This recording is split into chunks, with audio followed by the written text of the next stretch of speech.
Au nom du Père, du Fils et du Saint-Esprit. Amen. Mes frères et sœurs, nous célébrons aujourd'hui la fête de Sainte Scolastique.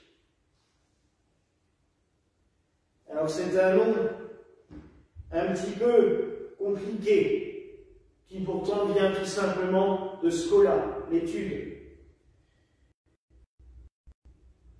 Sainte Scolastique est la sœur, au sens propre et au sens religieux, de Saint Benoît de Nursie. Comme son frère, elle est née à Nursie en l'an 480. Et c'est elle que le Seigneur choisira pour créer la branche féminine de l'ordre bénédictin, de l'ordre de Saint Benoît. En effet, comme son frère, elle va très vite se consacrer à la prière, se consacrer à l'ascèse, se consacrer à la spiritualité.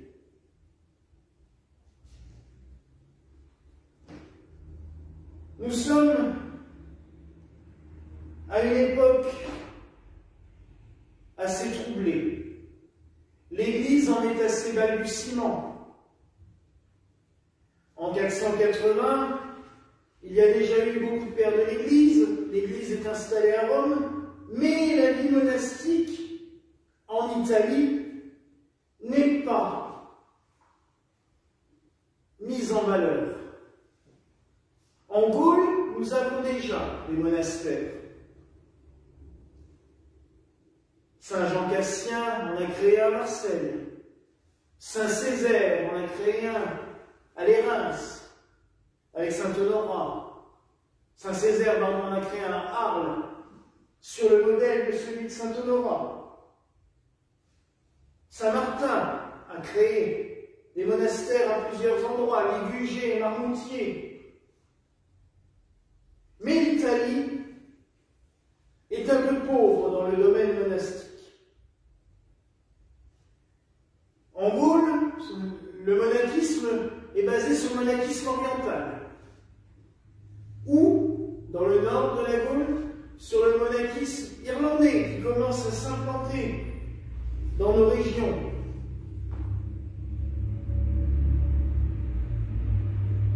En Italie, c'est Saint Benoît qui va légiférer, qui va réguler la règle monastique. Il va méditer, prier et créer cette règle qui reste tant une empreinte dans notre monde actuel.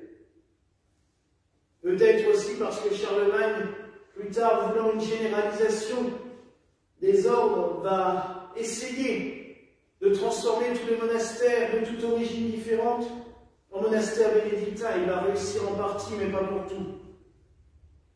Mais il y a des codes que Saint Benoît va nous laisser qui vont rester marqués. Il va créer quelque chose qui va rester aussi dans le domaine professionnel plus tard. Saint Benoît va créer ce que l'on appelle les 3 luttes. Alors, ce n'est pas 3 équipes qui travaillent pendant 8 heures pour l'usine, mais le rythme de la vie monastique. 8 heures de travail, 8 heures de repos, 8 heures de prière. Il va légiférer sur tous les côtés de la vie monastique, sans rien omettre. Et c'est vrai que là, en ce point-là, il va combler les lacunes que nous trouverons dans les règles celtiques, dans les règles orientales, où c'est souvent le père abbé qui fait la pluie et le beau temps, où on se confie à lui, on se met sous sa gouvernance, et c'est lui qui décide, qui dirige. Là, tout est écrit. Et Sainte Scolastique l'assure. Elle va faire comme son frère. Ora et labora, la devise de l'ordre. Prier et travailler. Et en fait, cet évangile, Scolastique va devenir Marthe et Marie.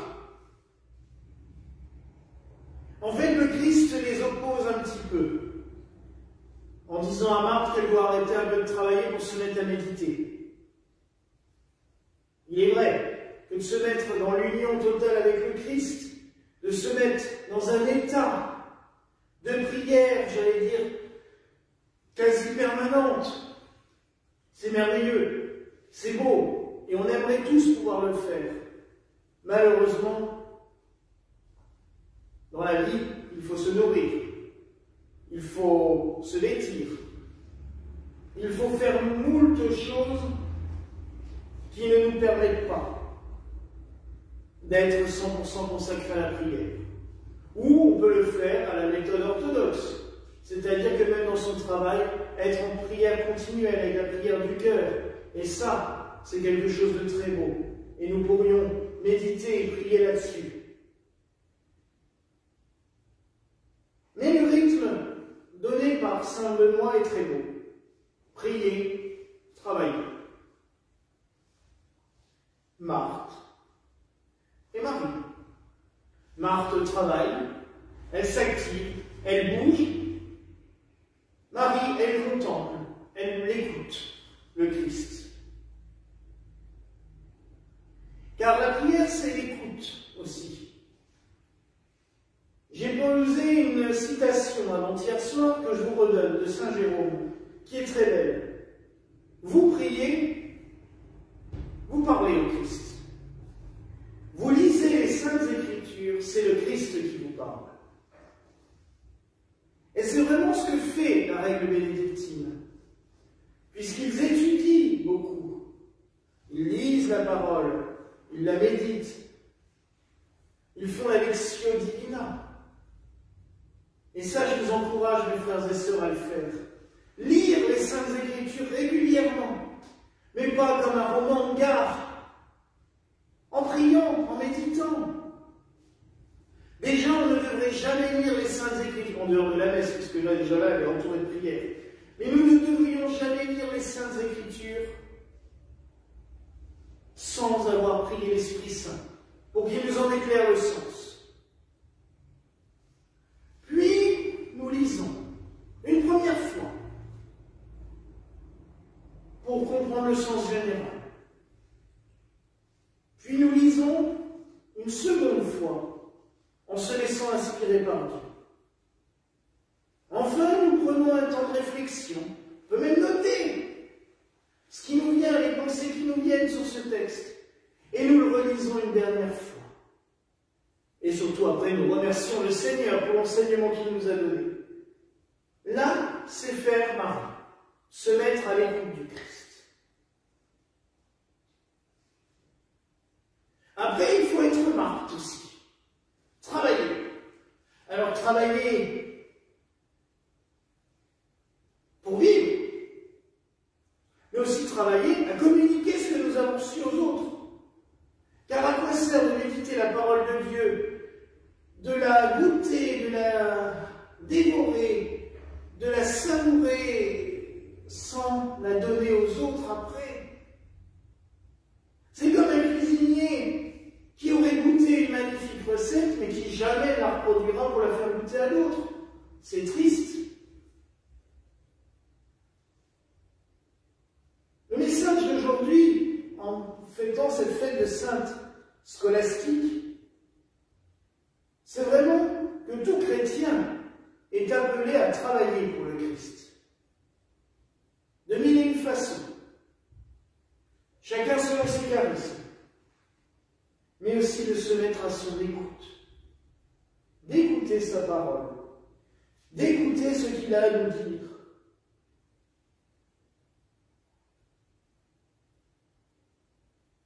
Et nous arriverons à une pureté que nous ne pouvons pas imaginer. Vous savez, saint Benoît a beaucoup prié quand sa sœur est morte. Il voulait savoir ce qu'elle était devenue.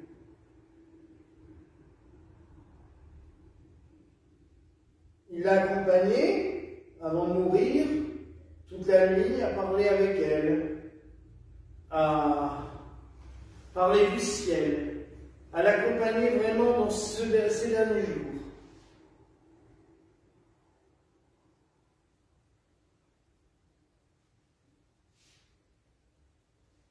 Trois jours après,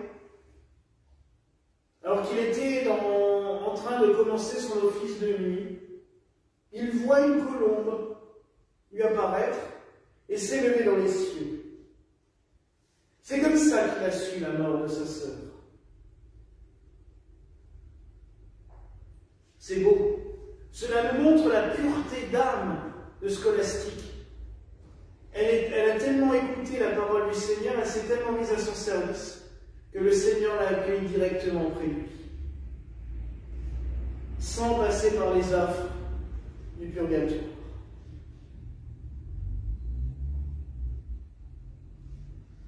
Je dirais même que ce frère et cette sœur ont été tellement unis dans une même pureté par la règle, car frères et sœurs, on est unis, il y a un lien du sang.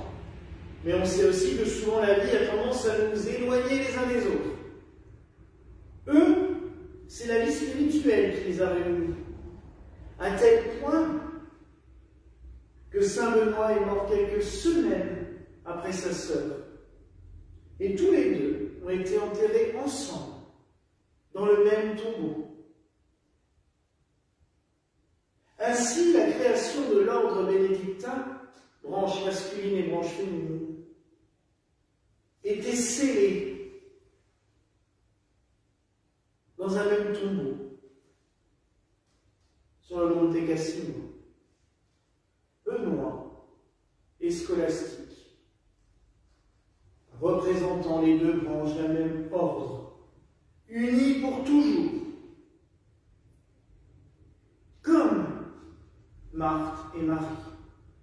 Marthe et Marie se sont disputés. On voit que Marthe fait preuve de caractère, elle n'est pas contente. Mais elles sont unies dans une même mission, servir le Christ. Et cela sera comme ça tout au long de leur vie, puisque, arrivée en Gaule, Marthe ira sur les bords du Rhône, prêchant la parole du Christ, travaillant, notamment à Tarascon, où elle est enterrée.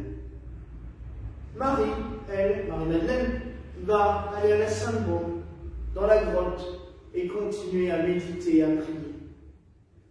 Alors mes frères et sœurs, n'oublions jamais ces deux côtés de la vie spirituelle. Travailler pour le Christ, méditer,